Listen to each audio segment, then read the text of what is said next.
ચાલો મિત્રો, આજે આપણે આવી ગયા છીએ સુરાપુરા ધામ ભોળાદના દર્શન કરીશું.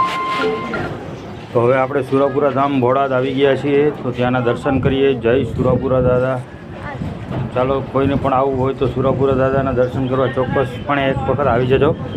જય સુરાપુરા ધામ ભોળાદ. અમારી ચેનલને લાઈક, સબસ્ક્રાઈબ અને કોમેન્ટ કરવાનું ભૂલશો નહીં. તમને આ વિડીયો કેવો લાગ્યો તે જરૂરથી બતાવશો. જય સુરાપુરા દાદા, જય ભોળાદ, જય સુરાપુરા દાદા.